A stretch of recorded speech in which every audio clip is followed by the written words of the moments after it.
Today we're talking about retirees who've decided to pack up and move to a new state in pursuit of that perfect retirement. Whether it's a change of scenery, a more affordable cost of living, the opportunity to be closer to loved ones, or one of the countless other reasons retirees choose to put their home state in the rearview mirror. Millions of Americans retire every single year, and depending on what study you look at, the rate that do that in another state sits somewhere around 12 to 16%. Different studies take different things into consideration, but that's the national average. In today's video, we're looking at the states that had the 10 highest percentage of retirees that actually did that. I think what's amazing about this is everyone just assumes when people retire, they head to Florida or Arizona. That's not the case. I'm going to show you what percentage left and the two states that they most often move to. Got it? Get it? Good. Let's take a look.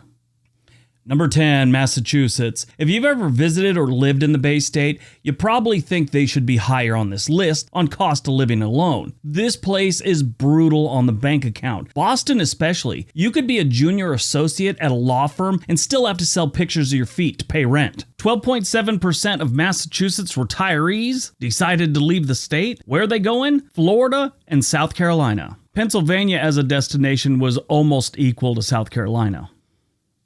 Number 9, Nevada. I always thought Nevada was one of those places you retire to, especially if you like playing high-stakes bingo. They have that in Vegas, at least they did years ago. I saw a sign for it, high-stakes bingo. Those words just don't go together, high stakes and bingo, but I guess they have it. Could you imagine if you were addicted to high-stakes bingo and how humiliating it would be if you ran afoul and got in debt with the wrong people over your high-stakes bingo addiction? They send some guys over to your condo to rough you up. They pull the TV guide out of your hand, hit you over the head with it, then stomp on your reading glasses. The weather isn't really a factor as much in Nevada as it is in a lot of other states because if you're not older, you don't understand this. Cold weather is not an old person's friend. I'm over 50 and I have a lot of injuries from the military. And I'll tell you what, they hurt more in cold weather. And it just gets worse with age. I used to wake up every morning, get a cup of coffee and read what was happening in sports or whatever, just cruise the internet. These days I get my coffee and I sit on the floor in my office on this yoga mat I have and try and stretch out for 20 minutes just so I can have a normal day. But 14.2% of Nevada's retirees leave Nevada. They don't go too far. For the most part, Arizona and Texas.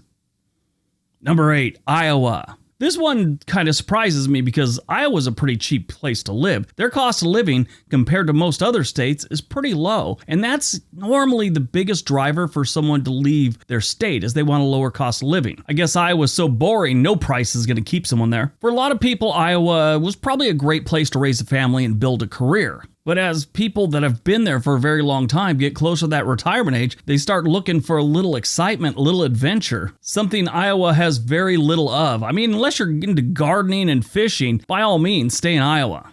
14.7% of Iowa's retirees are leaving Iowa. Where are they going? Florida and North Carolina. Oddly enough, that's North Carolina's only appearance on this list.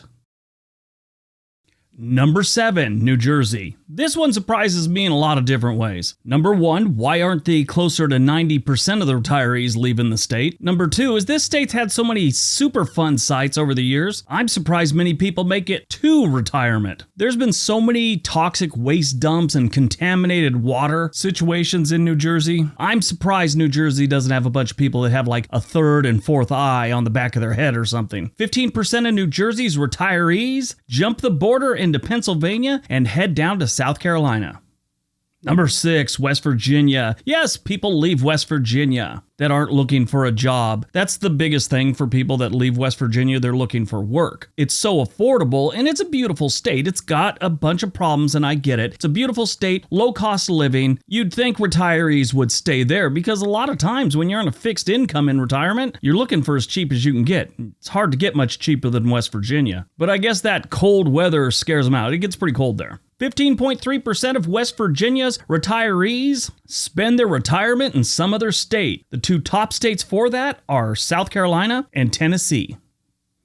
Number 5, Maine. Now this one's kind of strange. In the last handful of years, Maine's become kind of popular with retirees from other states moving to Maine. But the ones from Maine, they're not sticking around as much as you'd think. And a lot of that has to do with cold and the cost of living. Cost of living's not crazy downtown San Francisco or Boston expensive, but it's up there a little bit. The cold weather, I think, is what really chases a lot of retirees out of Maine, though. 15.6% of Maine's retirees retire in another state. The two top states for that would be Florida and Tennessee. Tennessee's showing up on this quite often. I'm a little surprised.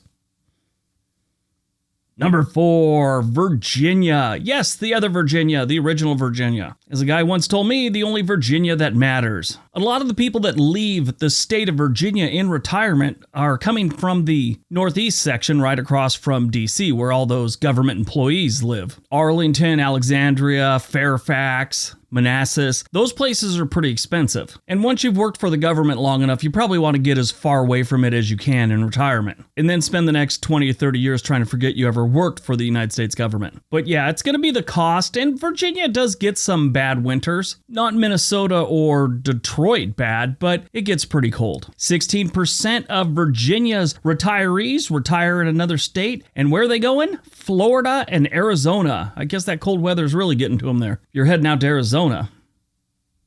Number 3, Utah. I would have thought Utah is one of those states you retire to, but it really doesn't seem like it. I mean, I kind of always had St. George, Utah on my list, my top 10 list of places I would retire. St. George is not bad. Great place to retire. Not too far from the Nevada border, so you can hit the casinos there. They're not the best casinos near there, but they're still casinos. So decent weather and casinos, and people are still flooding out of St. George like they're bringing back mandatory prairie bonnets. 19% of Utah's retirees choose another state. The two main states they choose, Arizona and Texas. So they don't go too far away. Number 2, Maryland. If you knew much about parts of Maryland, like Baltimore, you'd understand why people flood out of there. Baltimore, I read things and I see things, and the crime is just horrible, and I get it and I understand. But a lot of tech companies have been moving there over the last 5 or 6 years. I thought they'd have a little tech boom by now. I still think it's coming in the future, but I think Baltimore is going to be a different city 10 years from now that, totally different from the Baltimore we know right now. But it doesn't matter what's going on in Baltimore or the rest of that state. Almost a quarter of their retirees are leaving the state. 21.7% of Maryland's retirees choose a different state. Their two main states they choose, Florida and Tennessee. Like I said, Tennessee is showing up here a lot, more than I would have expected. All right, before we get to number 1, I want to invite you to subscribe to the channel if you already haven't. We're almost at 1 million, and I'd really like to make that happen before the summer. All right, on to number 1. And number 1, Delaware. There are some nice parts of Delaware. The only place that really gets any of the news or attention is going to be Wilmington, and Wilmington ain't great. I've heard Wilmington, Delaware referred to as Detroit South. How bad does that suck? Every time I do anything on Wilmington, I think of this guy that just used to email me all the time and threaten me and tell me not to come to Wilmington. I haven't heard from him in about a year, and I started wondering, does he do this with other people, and did someone finally call him on it and show up? Like that old saying, F around and find out? Maybe he found out. Delaware does have a pretty high cost of living, and they do get some pretty brutal winters. I like their summers. Their summers are nice. But yeah, their winters can get pretty cold. The occasional snowstorm, blizzard, whatever, but they just have months where it's like bone-chilling cold. That wind coming off the water sometimes just, oh my God. But 22.5% of Delaware's retirees do it out of state. Where are they going? Pennsylvania and Tennessee. That just cracks me up about Tennessee. I would have never really thought about retiring to Tennessee. There's probably 30 other states before Tennessee I would retire to. All right, that's today's video. Hope you guys enjoyed it. Hope you got some information out of it. Now go out, have a great day, and be nice to each other.